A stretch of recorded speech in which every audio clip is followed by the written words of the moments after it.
Hello everyone. ఈ ఛానల్లో ఇదే నా ఫస్ట్ వీడియో. అసలు ఈ వీడియోలో ఈ ఛానల్ ఎందుకు పెడుతున్నాను, అసలు సింపుల్గా ఈ ఛానల్ ఎందుకు అనేది చెప్పాలనుకుంటున్నా. ఈ వీడియో చూడడానికి మీరు పెద్ద కష్టపడక్కర్లేదు. జస్ట్ వీడియో ఆన్లో పెట్టి పక్కన పెట్టేసి మీ పని మీరు చేసుకోవచ్చు. ఇందులో చూడడానికి ఏమి ఉండదు, జస్ట్ వింటే చాలు. రీసెంట్గా డయాబెటీస్ గురించి సెర్చ్ చేస్తున్నాను అనమాట. అదే మనం ముద్దుగా షుగర్ అని పిలుచుకుంటాం కదా, దాని గురించి సెర్చ్ చేస్తున్నా. మెయిన్గా గూగుల్లో కాకుండా యూట్యూబ్లో సెర్చ్ చేస్తున్నా. సో మా పేరెంట్స్కి కానీ ఎవరన్నా పెద్దవాళ్ళు లాంటి వాళ్ళకి పంపడానికి ఈజీగా ఉంటుంది కదా, వాళ్ళు చూసి అర్థం చేసుకోగలరు కదా అని చెప్పి. కానీ ముఖ్యంగా తెలుగులో నాకు ఒక్క మంచి వీడియో కూడా కనిపించలేదు. చాలా ఛానల్స్ ఉన్నాయి, కానీ అన్ని ఛానల్స్ కూడా డైట్ గురించే చెప్తున్నాయి. డైట్ ఫాలో అవ్వడం మంచిదే, నేను కాదన్ను. బట్ డైట్ గుడ్డిగా ఫాలో అయిపోవడం కూడా కరెక్ట్ కాదు. డైట్ ఫాలో అయ్యేటప్పుడు మనం చాలా విషయాలు తెలుసుకోవాలి. తెలుసుకున్న దాన్ని బట్టి చాలా కొత్త కొత్త థింగ్స్ కూడా ఇంప్లిమెంట్ చేస్తూ ఉండాలి.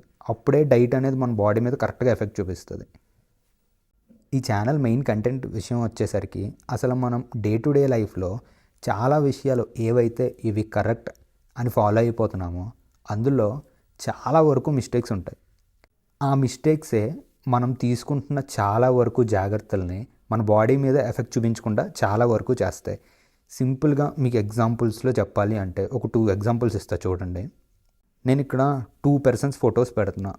ఈ 2 పర్సన్స్లో ఎవరు ఫిట్గా ఉన్నారు, ఎవరిది ఫిట్ బాడీ అని మీరు అనుకుంటున్నారో కామెంట్ చేయండి ఒకసారి వీడియో పాస్ చేసి. మోస్ట్లీ మీరు పర్సన్ ఏ అనే అనుకుంటున్నారు.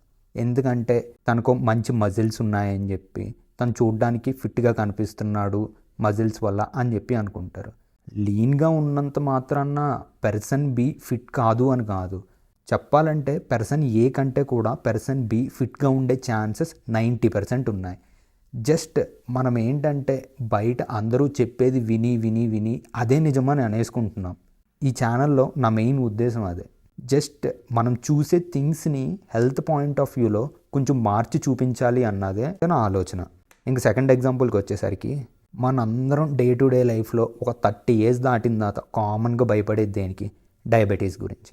చాలామంది షుగర్ ఉన్నోళ్ళు కష్టపడి ఫ్రూట్స్ మానేసి, షుగర్ తినడం మానేసి, అదే పంచదార ఇలాంటివన్నీ తినడం మానేసి చాలా జాగ్రత్తగా ఉంటారు. ఇంత జాగ్రత్తలో కూడా మీరు చేసే తప్పు పని ఏంటో తెలుసా? షుగర్ వద్దు, మనం షుగర్ బదులు హనీతో రిప్లేస్ చేసేద్దాం ప్రతిదాన్ని అని అనుకుంటారు. షుగర్ ఎక్కడైతే వాడుతున్నారో అక్కడ హనీ వాడేస్తారు. హనీ షుగర్ ఉన్న వాళ్ళకి ఎంతవరకు కరెక్ట్ అనేది ఎప్పుడన్నా ఆలోచించారా? బేసిక్గా నార్మల్ పర్సన్కి, అంటే షుగర్ లేని పర్సన్కి హనీ అనేది okay, no problem to use. But sugar ఉన్న వాళ్ళకి హనీ ఏమీ అంత బెస్ట్ ఆల్టర్నేటివ్ కాదు. ఒక షుగర్లో ఎంత గ్లూకోజ్ క్వాంటిటీ అయితే ఉంటుందో దానికన్నా మహా అయితే ఒక 10 to 15% తక్కువ హనీలో ఉంటుంది అంతే. మనం హనీ వాడేటప్పుడు ఇంకో బ్యాడ్ థింగ్ ఏం చేస్తాం?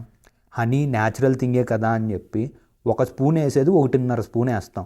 అంటే ఏదో అది తినడం వల్ల మన బెనిఫిట్ వస్తుందని. ఇలా చేయడం వల్ల మనకు లాస్ తప్ప ఒక్క బెనిఫిట్ కూడా ఉండదు. అసలు హనీకి షుగర్కి ఎందుకు డిఫరెన్స్ రాదు, ఆ డిఫరెన్సెస్ ఎలా చూసి ఎలా వాడుకోవాలి అన్నది నేను నెక్స్ట్ వీడియోలో క్లియర్గా ఎక్స్ప్లెయిన్ చేస్తాను. సో మీకు ఇప్పటికే ఈ ఛానల్లో ఏ టైప్ ఆఫ్ వీడియోస్ ఉంటాయి, మనకి ఈ ఛానల్ కరెక్టా కాదా అనేది మీకు అర్థమై ఉంటుంది నేను చెప్పిన 2 things ప్రకారం. నా ఏజ్ బిలో 30 అండ్ ఈ వీడియోస్ నేను నా ఏజ్ గ్రూప్ వాళ్ళ కోసం చెయ్యట్లేదు. అంటే మిమ్మల్ని చూడొద్దు అని కాదు, నేను మెయిన్గా ఈ వీడియోస్ మా ఫాదర్ మా మదర్ ఉన్న ఏజ్ గ్రూప్ వాళ్ళ కోసం చేస్తున్నా. ఎందుకంటే వాళ్ళు స్పెషల్గా గూగుల్లోకి వెళ్ళి వెతకడం అనేది వాళ్ళకి చాలా కష్టం. వెతకాలి, మళ్ళీ ఏది కరెక్ట్ వెబ్సైట్, ఏది రాంగ్ వెబ్సైట్, అసలు ఏది రీసెర్చ్ పేపర్ కాదు అని తెలుసుకోవడం చాలా కష్టం. అందుకని చెప్పి వాళ్ళ కోసమే నేను ఈ వీడియోస్ చేస్తున్నాను. సో మీ పేరెంట్స్ కానీ మీ రిలేటివ్స్ కానీ ఎవరికైనా ఈ టైప్ ఆఫ్ థింగ్స్ చాలా యూస్ఫుల్ అవుతాయి, మనం చెప్తే వీళ్ళు వినట్లేదు, సో ఇలా చెప్పడం వల్ల అయినా అట్లీస్ట్ ఎంతో కొంత థింక్ చేస్తారు అనుకుంటే వాళ్ళకి వీడియో ఖచ్చితంగా షేర్ చేయండి. అండ్ చాలామంది నాకు సజెస్ట్ చేశారు, తెలుగులో కాకుండా వీడియో ఇంగ్లీష్లో చెయ్యి, రీచ్ ఎక్కువ వస్తుంది అని చెప్పి. బట్ ఈ వీడియోస్ నేను పర్టికులర్లీ నా సాటిస్ఫాక్షన్ కోసమే చేస్తున్నాను. సో రీచ్ వచ్చినా రాకపోయినా కూడా తెలుగులోనే కంటిన్యూ చేస్తా ఈ వీడియోస్ అన్నీ కూడా. సో మీ ఫ్రెండ్స్ కానీ మీ రిలేటివ్స్ కానీ షేర్ చేయడానికి ట్రై చేయండి.